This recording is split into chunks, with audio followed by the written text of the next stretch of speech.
Bonjour. Alors, dans ce document, on va introduire la notion d'interface.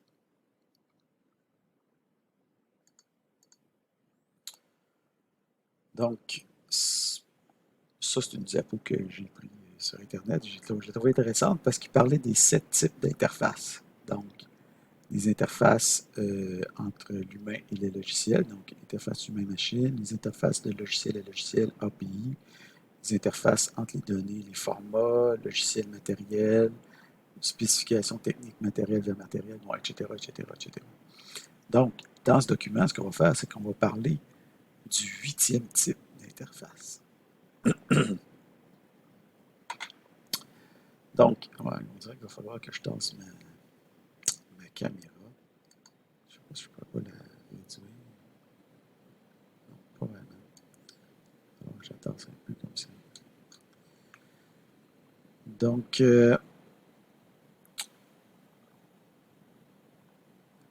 on va commencer par se rappeler c'est quoi une classe abstraite. Okay?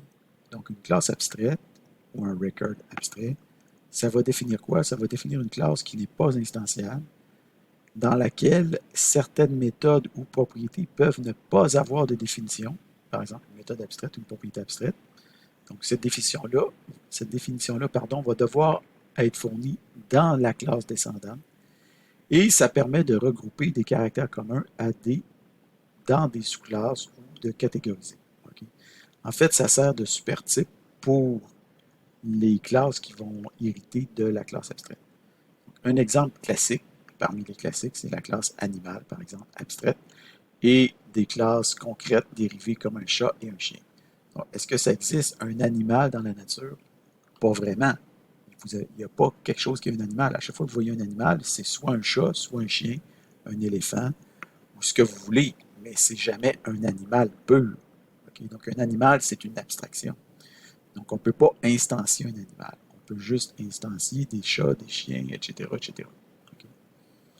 Donc on a des méthodes abstraites, comme par exemple parler, ici, et on a des méthodes, des propriétés calculables, comme la classe ici, et euh, les méthodes abstraites doivent être surchargées, overridées, dans les descendants. Donc un animal, on ne sait pas vraiment comment ça parle. Quand on a un chat, on sait que ça va faire miaou.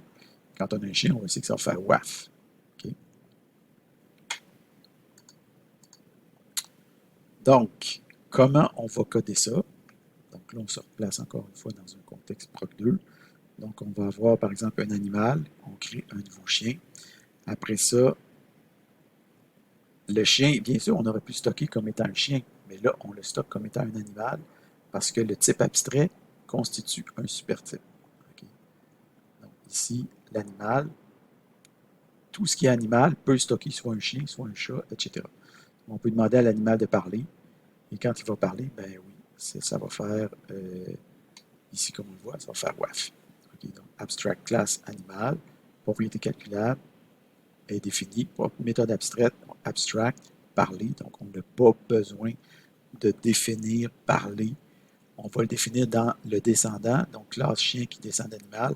Et là, on va définir la méthode parler avec un override pour dire que quand un chien parle, ben, il crie waf. Donc, de la même manière qu'on utilise des classes abstraites, on peut utiliser des interfaces. Donc, une interface ressemble à une classe abstraite, mais s'en distingue par certains aspects qu'on va découvrir dans les prochaines diapos. Par exemple, ici, on voit, au lieu d'utiliser abstract class animal, on dit interface i-animal. Okay? Donc, par convention, les interfaces en C# commencent toujours par un i majuscule. Est-ce que c'est obligatoire? Non. Mais c'est une convention. Okay? Donc, ici, i-animal, animal égale new chien. Donc, le chien est stocké comme étant un animal. Et après ça, on demande à l'animal de parler. Et encore une fois, on a WAF. Et ici, on a la méthode abstraite, public, abstract, string. Et ici, on a une propriété calculable, public, string, class, getType, name. Okay, donc, c'est la même chose que ce qu'on a ici. C'est pareil. Okay, classe, chien, i-animal. Mais vous n'avez pas besoin, en fait, vous ne pouvez pas mettre override.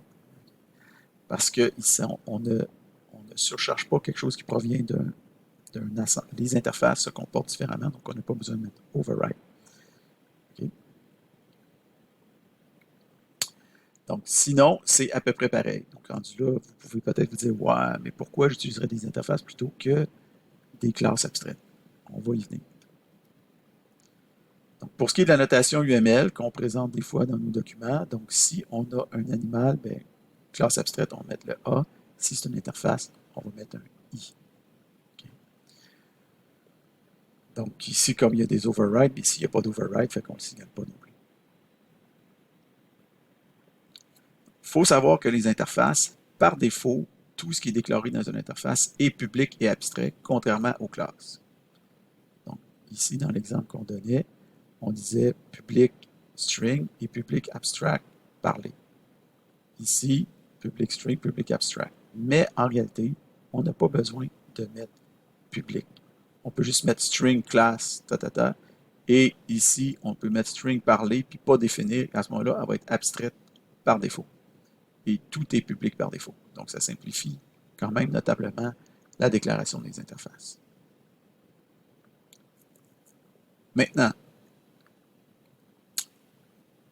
considérons une nouvelle interface. Par exemple, l'interface i-propriété. Donc, l'interface i-propriété, c'est n'importe quoi qui est la propriété de quelque chose d'autre. Donc, une propriété possède bien entendu un propriétaire. Okay? Donc, string propriétaire get. Alors maintenant, qu'est-ce qui pourrait se passer pour un chien? Ben, un chien, oui, c'est un animal, mais non seulement c'est un animal, donc en principe, n'en déplaise au chien, c'est aussi une propriété. Donc, la propriété, le chien possède un maître. Donc, un chien est à la fois un animal et une propriété. Donc, on voit ici, c'est quoi une des choses importantes qui distingue les interfaces des classes abstraites et des classes en général, c'est qu'un chien peut hériter, implémenter plusieurs interfaces.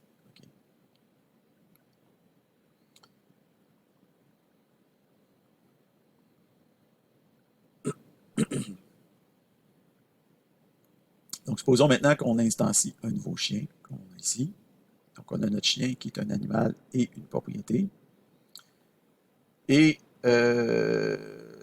si on instancie ici notre chien, donc ici on définit comme étant, on a notre record chien qui possède un propriétaire. Donc le propriétaire, c'est le même propriétaire que celui défini par la propriété ici qui dit que tout chien doit avoir toute classe qui implémente l'interface i-propriété doit avoir un propriétaire. Donc c'est pour ça que notre chien ici on le déclare comme ayant un propriétaire. Il y aurait d'autres façons de faire ça, mais dans un record, ça simplifie considérablement les choses en procédant de cette façon-là. Donc, quand on va arriver ici, on va se définir un chien ici, qui va être chien. Et là, on peut, après ça, considérer le chien comme un animal ou le considérer comme une propriété. Si on le considère comme un animal, on voit ici, on va afficher la classe chien et on va afficher le propriétaire parce que le chien possède quand même un propriétaire dans ce contexte-là. Par contre, si on le considère comme une i-propriété.dom, on voit qu'on va uniquement avoir une propriété. Okay. En fait, c'est parce qu'ici, les propriétés s'affichent automatiquement. Donc, la propriété s'affiche quand on a un i animal, mais quand on a une i-propriété, ça ne s'affiche pas. Bon, j'avoue que c'est un peu boiteux, mais ça, c'est l'InQPAD qui fonctionne comme ça. Donc, il n'y a rien qui nous empêche maintenant de définir une interface comme étant composée de deux autres interfaces. Par exemple, on pourrait avoir notre interface i-animal. On aurait toujours notre interface i-propriété. Maintenant, on aurait une autre interface i-animal de compagnie. Donc, un i-animal de compagnie, c'est quoi? C'est un i-animal et c'est une i-propriété. Et en plus de ça, un animal de compagnie possède un nom. Donc, un animal de compagnie possède un propriétaire parce que c'est une i-propriété, possède un parler parce que c'est un i-animal, possède aussi une classe parce que c'est un i-animal, et finalement possède un nom parce que c'est un i-animal de compagnie.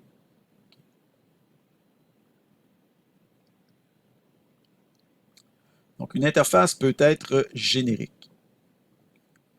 Par exemple, on a ici une interface qu'on appelle i-clonable, donc qui définit une méthode clonée qui retourne un type T. Donc, par exemple, si on voulait définir notre chien comme étant clonable, il y en a qui aimeraient peut-être ça, avoir des chiens clonables. Donc, qu'est-ce qu'on pourrait faire? On pourrait dire que le record chien est un i-clonable de chien. Donc, permet de cloner des chiens.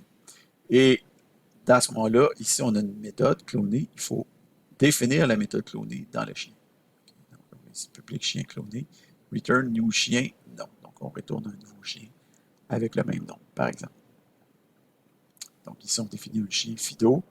On clone le chien et on le dump. Et on a notre chien ici, Fido.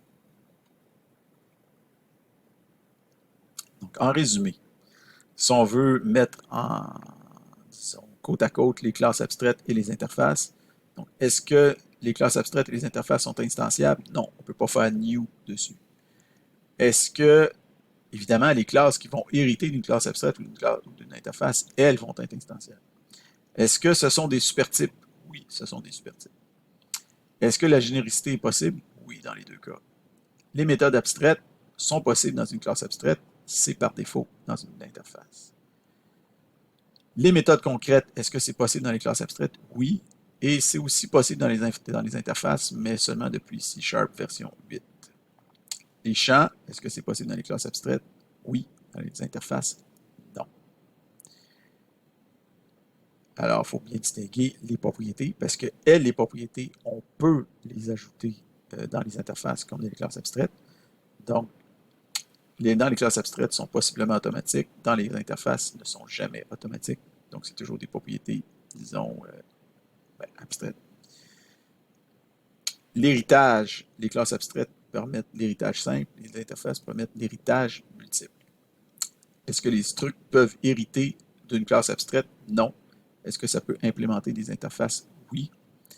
C'est quoi la visibilité par défaut? Privée dans les classes abstraites et publique dans les interfaces.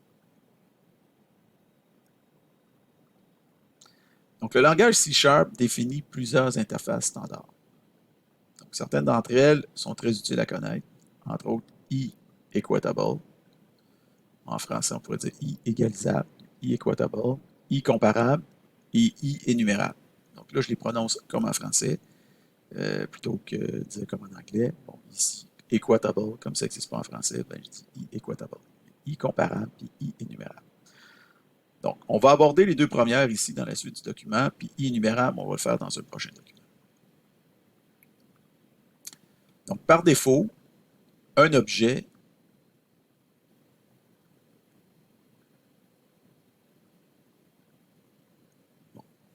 en fait, ici, on va voir un exemple. Okay? Donc, on a une classe, ici, i, qui définit une classe point avec x, y. Donc, une classe relativement simple. Donc, on met public, là, on suppose que tout est public pour simplifier les choses. Alors, on se définit maintenant une liste qui contient 2 points, donc 10, 20 et 30, 40. Et après ça, on se définit un point, ici, nouveau, qui est 10, 20. Et après ça, on demande la question suivante. On pose la question suivante. Est-ce que la liste contient le point P qui est ici? Point d'homme. Évidemment, si vous regardez ça comme ça, vous allez dire, ben oui, c'est sûr que la liste contient le point 10, 20, parce qu'il est ici, 10, 20. Donc, c'est sûr que la liste contient le point P. Et la réponse, en C#, false. Pourquoi?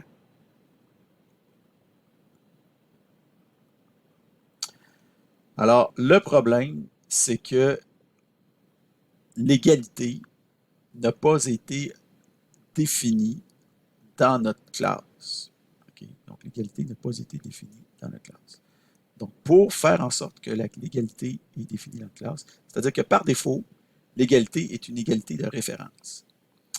Pour faire en sorte qu'on obtienne non pas une égalité de référence, mais une égalité de contenu, il faut implémenter l'interface e-equatable. Okay.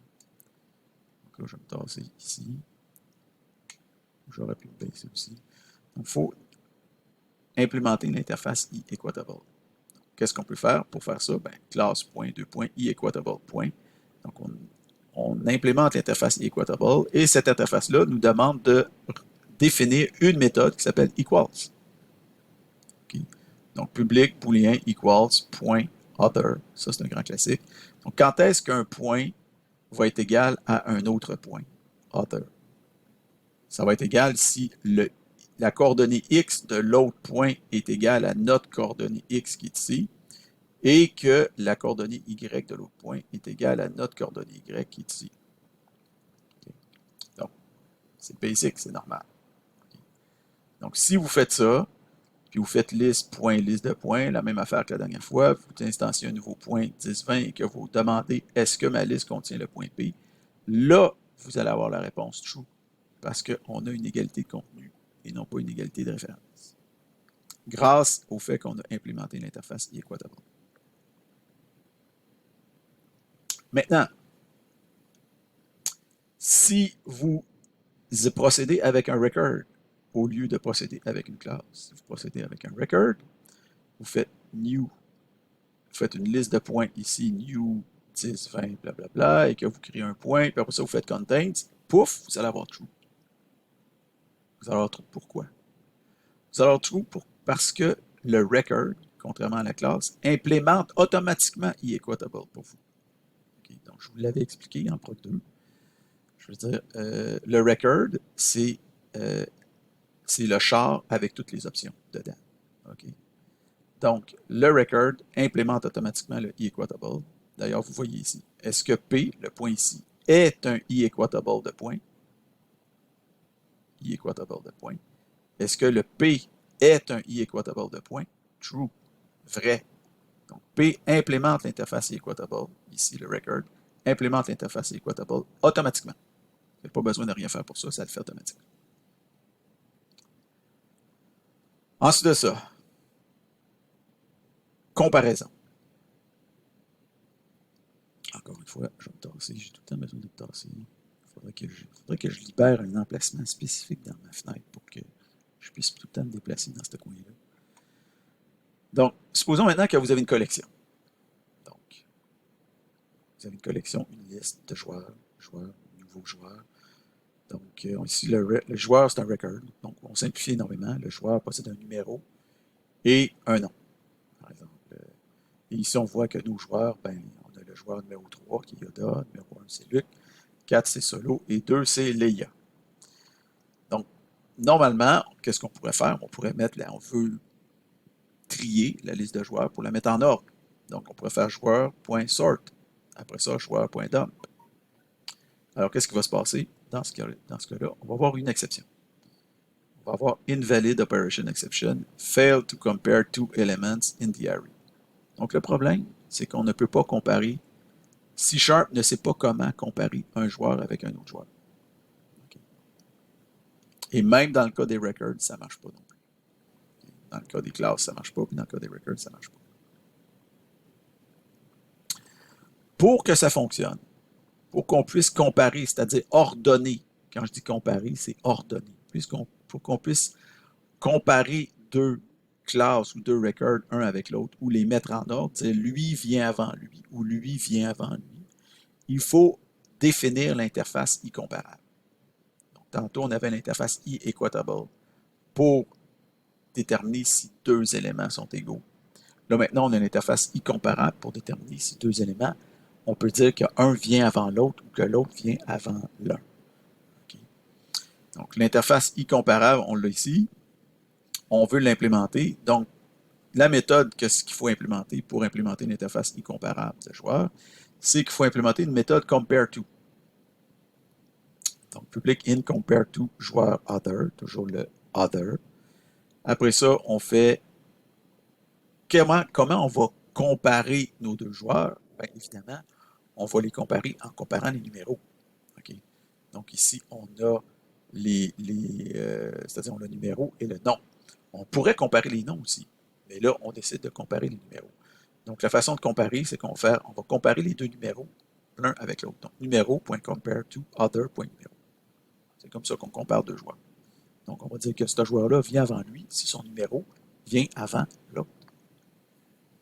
Si après ça, on fait un joueur.sort, on voit que ça fonctionne. Donc, la liste des joueurs, maintenant, sont ordonnés en ordre croissant de numéros.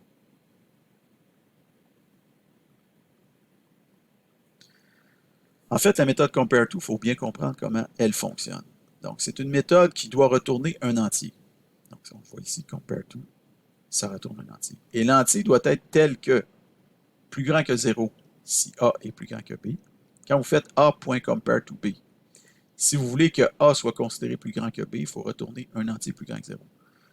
Si vous voulez que A soit considéré plus petit que B, il faut retourner un entier négatif. Et si vous voulez que A soit considéré comme étant égal à B, il faut retourner 0. Donc, ça peut sembler étrange de fonctionner comme ça, mais il faut savoir que cette stratégie-là est utilisée dans de très nombreux langages de programmation. Donc, vous feriez bien de vous y faire et de comprendre cette mécanique-là. Okay? Donc, la plupart des langages de programmation que je connais qui ont une méthode compare-to, c'est comme ça que ça fonctionne. Ça vient du C, ça fait 50 ans que c'est comme ça. Donc, si vous prenez int32, donc tantôt on a appliqué les deux numéros, on les a comparés. Donc, on a dit que les deux int32 étaient comparables. OK? Donc, si jamais, ici, on a comparé numéro, point compare to order, point numéro, donc on a comparé d'un entier avec un entier. Pourquoi? Parce que les entiers sont déjà i-comparables. Okay? Donc, int, c'est déjà i-comparable. Mais supposons que ce n'était pas i-comparable. Qu'est-ce qu'on pourrait faire? Ben, il faudrait retourner nous-mêmes notre façon de comparer. Donc, notre façon qu'on pourrait faire, c'est comme on veut que ça donne quelque chose de positif si le numéro est plus grand, ça donne quelque chose de négatif si le numéro est plus petit, et ça donne l'égalité si les numéros sont égaux, on pourrait tout simplement soustraire les deux numéros. Donc, numéro moins other point numéro. Si vous faites ça, ben ça va marcher aussi, parce que vous allez voir. Donc, si le numéro est plus grand, ça va donner quelque chose de positif, etc., etc. Donc, on voit ici, liste de joueurs, pouf, ça marche. Donc, on n'a pas utilisé compare-to. Même si la méthode compare-to n'est pas définie dans un élément sous-jacent, on peut se débrouiller autrement en utilisant la technique qu'on connaît ici. Donc, cela, la doc officielle. Si vous regardez la doc officielle, vous allez voir, je vais encore me déplacer ici. Donc, selon la doc officielle, on voit que int32, qu'est-ce qu'on peut faire avec un int32, donc un entier? On peut les comparer, donc i-comparable, donc il y a le compare-to. On peut les on peut vérifier qu'un entier est égal avec un autre entier. Donc, on peut faire un content dans une collection et ça va marcher. Et finalement, il y en a deux autres que, je veux dire, qu'on touche plus ou moins, là, qui sont moins importantes. Donc, le e-convertible et le e-span formatable. Donc, le e-comparable qui n'est pas, générique ici, lui, en fait, c'est un reliquat de l'ancienne. C'est un reliquat de C#, mais du début de C#. À l'époque, parce que la version 1 de C# n'était pas générique, il n'y avait pas de généricité dedans. La généricité est venue avec la version 2. Donc, il y a encore certaines interfaces qui traînent dans le décor qui ne sont pas génériques. Normalement, si tout de suite, avec la version 1, C# était venu générique, on ne verrait jamais ce genre de choses-là comme e-comparable, etc., qui ne sont pas génériques. Okay? Par contre, e-convertible n'est pas générique et il peut être utilisé avec. Ça veut dire qu'on peut utiliser convert dessus, comme vous avez appris à le faire en programme. Okay. Donc, en résumé, une interface ressemble à une classe abstraite dans son fonctionnement, mais c'est aussi plus qu'une classe abstraite. Donc, ses principaux avantages par rapport aux classes abstraites sont l'héritage multiple et la possibilité pour les structures d'implémenter des interfaces. Son principal inconvénient par rapport aux classes abstraites est qu'il ne peut pas définir des champs ou des propriétés automatiques, ce qui revient au même.